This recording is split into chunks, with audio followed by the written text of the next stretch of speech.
Hello friends, welcome to my YouTube channel. आज की इस वीडियो में हम डिस्कस करेंगे important MCQs on agriculture in economic development. बहुत ही ज़्यादा इम्पॉर्टेंट टॉपिक है। मैं आपको सजेस्ट करूंगा कि इस वीडियो को आप एंड तक ज़रूर देखिएगा, बिकॉज आपको बहुत ही ज़्यादा इम्पॉर्टेंट क्वेश्चंस मिलेंगे।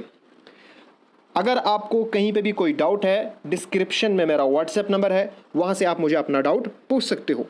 और डिस्क्रिप्शन में आपको लिंक्स मिलेंगी जहाँ पे मैंने complete set of MCQs on economics, mathematics, statics and accountancy upload किए हुए हैं।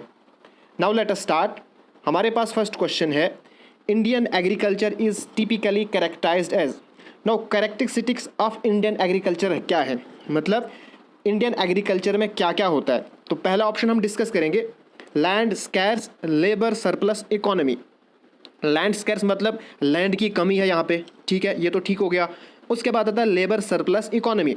नाउ सबसे पहले हम इस वर्ड को समझेंगे कि लेबर सरप्लस इकोनॉमी होता क्या है। नाउ लेबर सरप्लस का कॉन्सेप्ट दिया था कॉरल मार्क्स ने। उसने बुक लिखी थी क्रिटिक्स ऑफ पॉलिटिकल इकोनॉमी, उसमें उसने लेबर सरप्लस का कॉन्सेप्ट दिया था। लेबर सरप्लस एक्चुअली में होता क्या है कि ये एक्सेस प्रोडक्शन होता है जो कि एक लेबर प्रोड्यूस करता है जितना उसको ज़रूरत है, ठीक है, मतलब ज़रूरत से ज़्यादा जो उसने प्रोड्यूस किया उसको हम कहेंगे लेबर सरप्लस। तो डेफिनेटली लेबर सरप्लस इकोनॉमी है इंडियन एग्रीकल्चर में। अगर जो फार्मर्स हैं वो अपनी ज़रूरत से ज़्यादा प्रोड्यूस नहीं करेंगे तो पूरी प्रोडक्शन जो हम खाते हैं वो हमारे पास नहीं होगा। उसके बाद आता है हमारे पास third option, small size of land holdings. तो डेफिनेटली हमारे पास जो लैंड है इंडिया में वो स्मॉल साइज़ है, ठीक है। उसके बाद आता है हमारे पास एडवांस टेक्नोलॉजी। तो डेफिनेटली इंडिया में एडवांस टेक्नोलॉजी का यूज़ होता है, कम लेवल पे होता है बट होता है, ओके। तो हमारे पास जो थर्ड ऑप्शन, अब सेकंड ऑप्शन है स्ट्रक्चरल अनएम्प्लॉयमेंट। तो स्ट्रक्चरल अनएम्प्लॉयमेंट क्या होता है, ये एक ऐसी अनएम्प्लॉयमेंट होती है, इनवॉलेंट्री अनएम्प्लॉयमेंट मीन्स हम नहीं चाहते हैं कि हम एम्प्लॉयड हो, अनएम्प्लॉयड रहे, बट ये अनएम्प्लॉयमेंट होती है बिकॉज ऑफ स्किल मिसमैच। यहाँ पे मैंने लिखा है डिटेल में, आप इसको पढ़ सकते हैं कि हमारे स्किल मैच नहीं कर रहे जो रिक्वायरमेंट होती है। जैसे फॉर एग्जांपल एक इंडस्ट्री के अंदर मैकेनिकल इंजीनियर की ज़रूरत है बट हमने सिविल इंजीनियरिंग की हुई है, तो वहाँ पे हमारे स्किल मैच नहीं कर रहे, तो this is known as structural unemployment, ठीक है। तो एग्रीकल्चर में ऐसा कुछ भी नहीं होता है। हमारे पास first, second and fourth, sorry first, third and fourth, तो हमारे पास जो डी ऑप्शन है वो करेक्ट ऑप्शन है।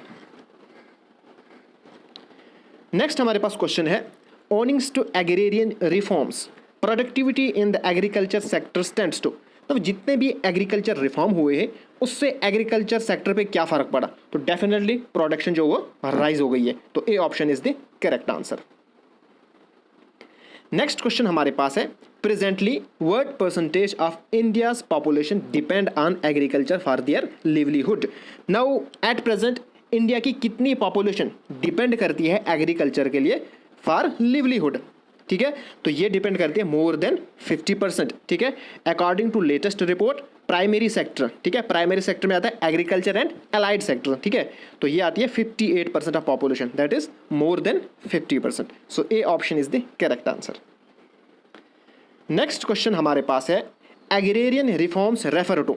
एग्रेरियन रिफॉर्म किससे कहते हैं। सबसे पहले हम इसको जानेंगे कि एग्रेरियन रिफॉर्म होता क्या है। Agrarian reforms refer to government initiated और government backed redistribution of agriculture land, ठीक है।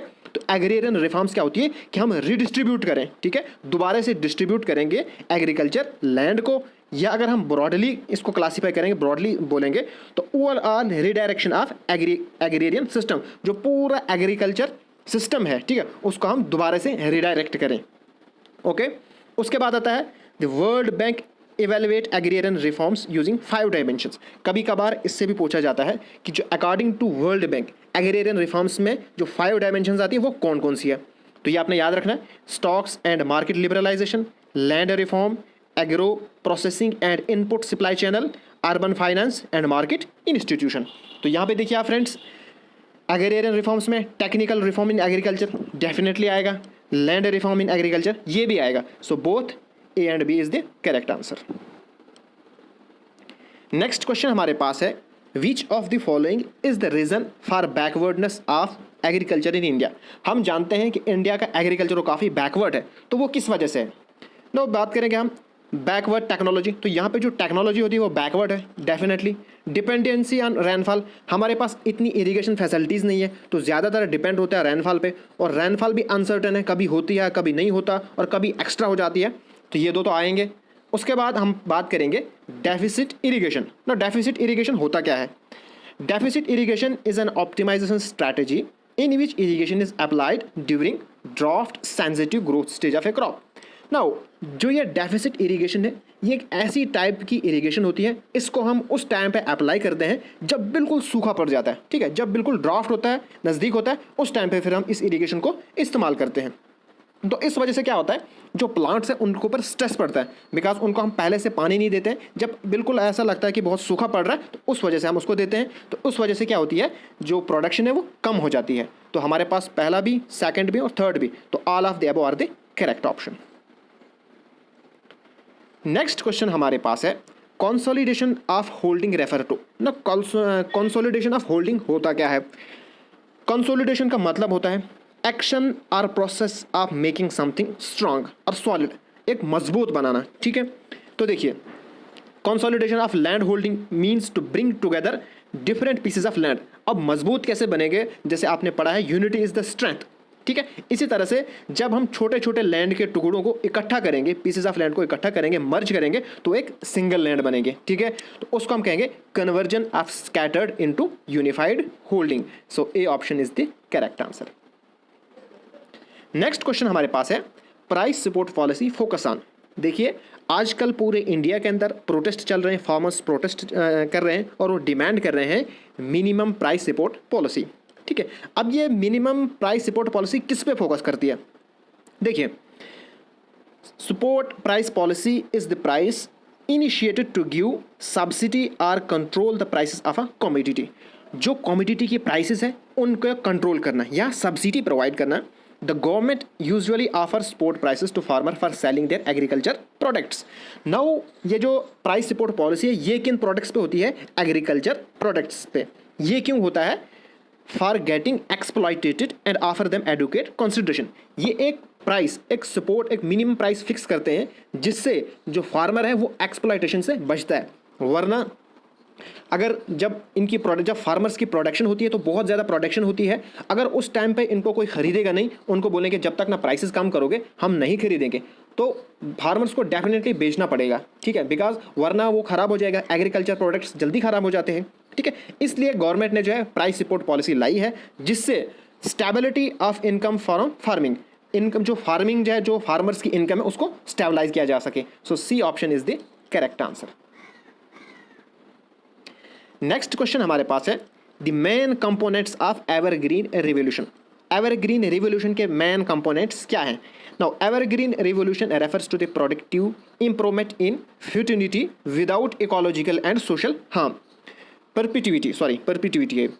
तो एवरग्रीन रिवोल्यूशन होती है improvement in productivity without ecological and social harm. अगर आप सिंपल इसको याद रखोगे तो प्रोडक्शन को इंक्रीज करना without harming the ecological and social, ठीक है, जो एनवायरनमेंट हो उसको हार्म किए बिना, ठीक है, उसको नुकसान पहुंचाए बिना प्रोडक्शन को इंक्रीज करना।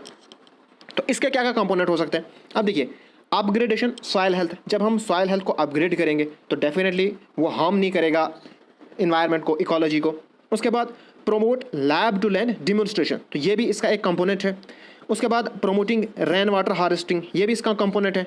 फिर आता है हमारे पास fourth option, increasing cash crop production. तो जब हम कैश क्रॉप प्रोडक्शन इंक्रीज करेंगे तो उससे हमारे पास हार्म होगा, बिकॉज जितना हम इसको ज़्यादा प्रोड्यूस करेंगे तो हमारा एनवायरनमेंट एंड इकोलॉजी हार्म होगा, तो ये इसका कंपोनेंट नहीं आएगा। सो ये वाला नहीं आएगा, दैट इज हमारे पास जो करेक्ट ऑप्शन होगा वो होगा हमारे पास ए ऑप्शन, ठीक है, 1, 2 एंड 3। नेक्स्ट क्वेश्चन हमारे पास है the apex institution in the sphere of agriculture credit. सबसे बड़ा इंस्टीट्यूशन एग्रीकल्चर के लिए कौन सा है जो एग्रीकल्चर लोन प्रोवाइड करता है? तो वो हमारे पास आता है नाबार्ड, ठीक है। NABARD means national bank for agriculture and rural development, ये इसकी फुल फॉर्म है और ये एस्टेब्लिश हुआ था 1982 में। नेक्स्ट क्वेश्चन हमारे पास है which of the following pairs is not matched correctly. हमारे पास गिवन पेयर है, कौन सा एक्यूरेटली मैच नहीं है? सबसे पहले है ब्लू रिवोल्यूशन, तो blue revolution related to fish production, तो ये वाला करेक्ट है। Golden revolution related to horticulture, ये भी करेक्ट है। उसके बाद yellow revolution related to oil seed and edible oil, ये भी ठीक है।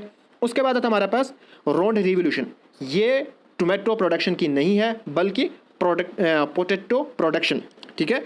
जो रोड रिवोल्यूशन है वो रिलेटेड है potato production. So C option is the correct answer. Next question हमारे पास है the green revolution has led to marked increase in, green revolution से क्या क्या इफेक्ट हुए। now देखिए, green revolution has led to marked increase in the production of pulses, इससे production pulses and wheats की इंक्रीज हो गई, ठीक है। और इट हैज़ बीन सक्सेसफुल, और ये ज़्यादा सक्सेसफुल कहाँ पे हुआ था, पंजाब, हरियाणा, वेस्ट उत्तर प्रदेश, ठीक है। अब इससे क्या हुआ, देखिए प्रोडक्शन ऑफ वीट ये इंक्रीज हुई, प्रोडक्टिविटी ऑफ पल्सेस ये भी इंक्रीज हुई। रीजनल इनइक्वलिटीज़, बिकॉज कुछ ही स्टेटों में ये ज़्यादा सक्सेसफुल रहा तो रीजनल इनइक्वलिटीज़ भी हो गई। इंटर पर्सन इनइक्वलिटीज़, नाउ जो बड़े बड़े फार्मर्स थे उन्होंने हाई यील्डिंग वैरायटीज़ का इस्तेमाल किया, उनके पास पैसे थे, ठीक है, और जो स्मॉल फार्मर्स थे वो उन्होंने अफोर्ड नहीं कर पाए, सो यहाँ पे इंटर पर्सन इनइक्वलिटीज़ भी हुई। So D option is the correct answer. Next question हमारे पास है as we know lot of people from underdeveloped state migrate to various progressive state as agriculture labor। हम जानते हैं कि जो underdeveloped states हैं वो जो है वहाँ के वर्कर्स शिफ्ट हो जाते हैं दूसरे एग्रीकल्चर लेबर के लिए। What are the major problems of agriculture in India owing to which people have to leave their own land and work as a labor on somebody else farm। now अब हमने बताना है सबसे बड़ी problem क्या है कि जो लोग हैं वो अपनी ज़मीनों को छोड़ के दूसरी ज़मीनों पे काम करने जाते हैं, यानी कि अंडर डेवलप्ड स्टेट के फार्मर्स दूसरे डेवलप्ड स्टेट्स जो हैं वहाँ पे काम करने जाते हैं। तो देखिए lack of irrigation facilities, low productivity of land, जब उनके पास उतनी इरिगेशन फैसिलिटीज़ नहीं है उनको अपनी ज़मीनों पे कम प्रोडक्शन होती है, ठीक है। अनसर्टन मॉनसून है तो ये भी ठीक है। Non availability of fertilisers etcetera on subsidised rate, उनको जो भी फार्मिंग प्रोडक्शन थी फर्टिलाइजर्स हो गए या जो एग्रीकल्चर जो इम्प्रूवमेंट जहाँ पे टेक्नोलॉजी का यूज़ होता है वो सब्सिडाइज रेट्स पे उनको नहीं मिलती है, ठीक है, वो एफर्ड नहीं करते हैं, ये भी हो गया। उसके बाद सिंगल क्रॉप कल्टीवेशन, तो ज़्यादातर हमारे पास क्या होता है कि सिंगल क्रॉप होती है, एक साल में एक क्रॉप हो गई तो बाकी टाइम पे वो बेकार रहते हैं, तो वो क्या करते हैं वो दूसरे के फार्म पे काम करने जाते हैं। So 1, 2 and 3 that is all of the 3 are correct. Next हमारे पास क्वेश्चन है what is the contribution of agriculture and allied sector in GDP at current prices. Agriculture और अलाइड सेक्टर आता है फिशरीज एंड फॉरेस्ट्री, तो ये आता है हमारे पास 17%। नेक्स्ट क्वेश्चन हमारे पास है who is known as father of green revolution. मतलब यहाँ पे बहुत सारे बच्चे कंफ्यूज हो जाते हैं, जब इस तरह का क्वेश्चन है तो वो इंडिया का लिख देते हैं, who is known as father of green revolution in India, ठीक है। तो जो वर्ल्ड का जो फादर ऑफ है ग्रीन रिवोल्यूशन का वो है नॉर्मन बोरलेस, ठीक है। उसके बाद जो MS स्वामीनाथन है वो है father of green revolution in India, ठीक है, यहाँ पे मैंने इसकी डिटेल लिखी है। उसके बाद वर्गीस कुराइन है फादर ऑफ वाइट रिवोल्यूशन का, ठीक है, इसको आप नोट डाउन कीजिएगा। Which is the founder of Amul, जो अमूल डेयरी है उसका फाउंडर और ये था father of white revolution. Next question हमारे पास है which of the following affect negatively the capabilities of employment generation in agriculture sector. Now हमारे पास जो गिवन ऑप्शन है इनमें से कौन सा नेगेटिवली इफेक्ट कर रहा है, मींस जो कि एम्प्लॉयमेंट एग्रीकल्चर पे थी उसको रिड्यूस कर रहा है। तो आपने जो पिक है यहाँ पे देखिए, ठीक है, जो ट्रैक्टर और जो मशीन का इस्तेमाल हो रहा है, ठीक है, दैट इज़ एग्रीकल्चर मैकेनाइजेशन। तो ये 3 ही मशीन्स इतने सारे खेत को काम कर रही हैं। पहले जब ये मशीन्स नहीं थी तो इन्हीं खेत पे हज़ारों के हिसाब से वर्कर्स काम करते थे, बट अब 1 या 2 या 3 मशीनों से सारा काम हो जाता है। So agriculture mechanisation. Next question हमारे पास है land reforms programme in India includes. Now जो लैंड रिफॉर्म प्रोग्राम है ये क्या क्या इंक्लूड करते हैं। सबसे पहले land reform elimination of intermediaries, यानी कि जो बीच वाले थे, ठीक है, उनको एलिमिनेट करता है, जिसकी लैंड है वही काम करेगा, ओके। उसके बाद आता है determination of ceiling of holding पर फैमिली, ठीक है, ये भी इसका एक कंपोनेंट है। उसके बाद है कंसोलिडेशन ऑफ होल्डिंग, ये भी इसका काम है एक। उसके बाद excess use of insecticide and fertilisers. तो जो लैंड रिफॉर्म्स हैं इनमें कोई भी बात नहीं होती है use of insecticide and fertilisers की। सो हमारे पास 1, 2 and 4 that is D option is the correct answer. Next question हमारे पास है which sector is the backbone of Indian economy. Indian economy की बैकबोन कौन सी है, वो है एग्रीकल्चर सेक्टर, बिकॉज यहाँ पे मोर देन 50% पीपल डिपेंड करते हैं लिवलीहुड पे, एग्रीकल्चर पे। नेक्स्ट क्वेश्चन हमारे पास है who announce the introduction of national food security act. किसने national food security act announce किया था, ठीक है। तो on 6 July 2009 finance minister Pranab Mukherjee announce the introduction of national food security act. और इस एक्ट के थ्रू जो बीपीएल फैमिलीज थी, ठीक है, in rural and urban areas दोनों में, रूरल एरियाज में भी और अर्बन एरियाज में, उनको दिया जाता था 25 kg wheat and rice per month, okay, और उसकी कॉस्ट होती थी एट द रेट 3 kg, ठीक है, मतलब 3 पर kg होता था। When did the government present किसान क्रेडिट स्कीम, KCC, आपने बहुत बार सुना होगा कि हम KCC के थ्रू लोन लेते हैं, ठीक है। तो KCC was introduced in the bank in 1998, August 1998, और इसका मेन एम क्या है, provide the adequate and timely support from the banking system to the farmers for their short term credits, okay. So August 1998। Next question हमारे पास है which of the following is not a cash crop. हमारे पास जो given है उसमें से कौन सा कैश क्रॉप नहीं है। तो जौर हमारे पास कैश क्रॉप नहीं है, बिकॉज कैश क्रॉप होती हैं वो क्रॉप्स जिनको हम प्रॉफिट के लिए उगाते हैं, ठीक है, जिनको हम बेचने के लिए उगाते हैं। तो जौर हमारे पास करेक्ट ऑप्शन है। नेक्स्ट क्वेश्चन हमारे पास है consider the following statements regard to food stock. Food stock means foods को जमा करना, ठीक है, जमा करके रखना। तो food stock maintenance comes to the responsibility of state government, इसको पहले हम छोड़ देते हैं। इट एंश्योर्स फूड सिक्योरिटी, तो डेफिनेटली जब हम फूड को स्टॉक करेंगे तो इससे फूड सिक्योरिटी हो जाएगी। It stabilise open market prices, जो प्राइसेस ओपन मार्केट प्राइसेस होती हैं, यानी कि डिमांड एंड सप्लाई पे जो प्राइसेस डिटरमाइन होती है, वो भी उससे भी उसको स्टेबलाइज करता है, इक्वल करता है, बराबर करता है। उसके बाद monthly supply through public distribution system, और ये मंथली सप्लाई करता है थ्रू पब्लिक डिस्ट्रीब्यूशन सिस्टम। सो हमारे पास जो पहला वाला ऑप्शन है वो है रेस्पॉन्सिबिलिटी ऑफ स्टेट गवर्नमेंट। ये स्टेट गवर्नमेंट की रेस्पॉन्सिबिलिटी नहीं है, बट ये रेस्पॉन्सिबिलिटी है सेंट्रल गवर्नमेंट की, ओके। सो हमारे पास 2, 3 एंड 4 करेक्ट ऑप्शन है। उसके बाद हमारे पास नेक्स्ट ऑप्शन है which of the following crops come under kharif crop. हमारे पास कैरिफ क्रॉप होती है वो जुलाई में उसको हम बोते हैं, ठीक है, और हार्वेस्ट कब होती है, अक्टूबर में। तो वो होता है हमारे पास राइस एंड सोयाबीन। उसके बाद जो मूंग है वो आती है इसमें ज़ैद क्रॉप्स में, ठीक है, जिनको हम मार्च और जून तक उसको हम उगाते हैं, ठीक है। उसके बाद जो मस्टर्ड है वो रैबी क्रॉप में आता है, इनको हम मार्च टू जून उगाते हैं, ठीक है। सो हमारे पास first and second correct option है, that is A option is the correct answer. Next हमारे पास क्वेश्चन है first state in India to launch a policy to establish special agriculture zone, यानी कि SAZs। तो वो थी हमारे पास उत्तराखंड, ठीक है। तो इन 2011, ठीक है, वो फर्स्ट स्टेट बनी थी जिसने ये अप्लाई किया था। नेक्स्ट हमारे पास क्वेश्चन है one of the reason for Indian occupational structure remaining more or less the same over the years has been that. अब देखिए, अगर हम इंडिपेंडेंसी से बात करें, आज तक हमारी तक जो ऑक्यूपेशनल स्ट्रक्चर था, यानी कि ज़्यादातर जो लोग थे वो डिपेंड कर रहे हैं एग्रीकल्चर पे। इंडिपेंडेंसी के टाइम पे भी ऐसा ही था और आज भी एट प्रेजेंट भी वैसा ही है। तो जो हमारे पास ऑक्यूपेशनल स्ट्रक्चर है वो लगभग सेम है। तो इसकी क्या रीज़न हो सकता है, ज़्यादातर लोग जो है एग्रीकल्चर पे ही क्यों डिपेंडेंट हैं। तो peoples are largely unaware of the significance of transactions from agriculture to industries for economic development. लोगों को ज़्यादा नॉलेज नहीं है, ज़्यादा पता नहीं है कि क्या क्या फ़ायदे हैं कि अगर हम शिफ्ट करेंगे एग्रीकल्चर से इंडस्ट्रीज तक। So B option is the correct answer. Next question हमारे पास है the main source of India's national income. तो इसमें बहुत सारे बच्चे कंफ्यूज हो जाते हैं, वो इसको फटाफट से सर्विस सेक्टर लिखते हैं, बट सर्विस सेक्टर एक largest source of national income है, डेफिनेटली है। ये 50% कंट्रीब्यूट करता है GDP में, लेकिन एट द सेम टाइम जो एग्रीकल्चर सेक्टर है वो एम्प्लॉय करता है 50% ऑफ पॉपुलेशन को, और at the same time more than 50% जो पीपल्स है फॉर देयर लिवलीहुड डिपेंड करते हैं एग्रीकल्चर पे। So main source of India's national income is considered as agriculture. B option is the correct answer.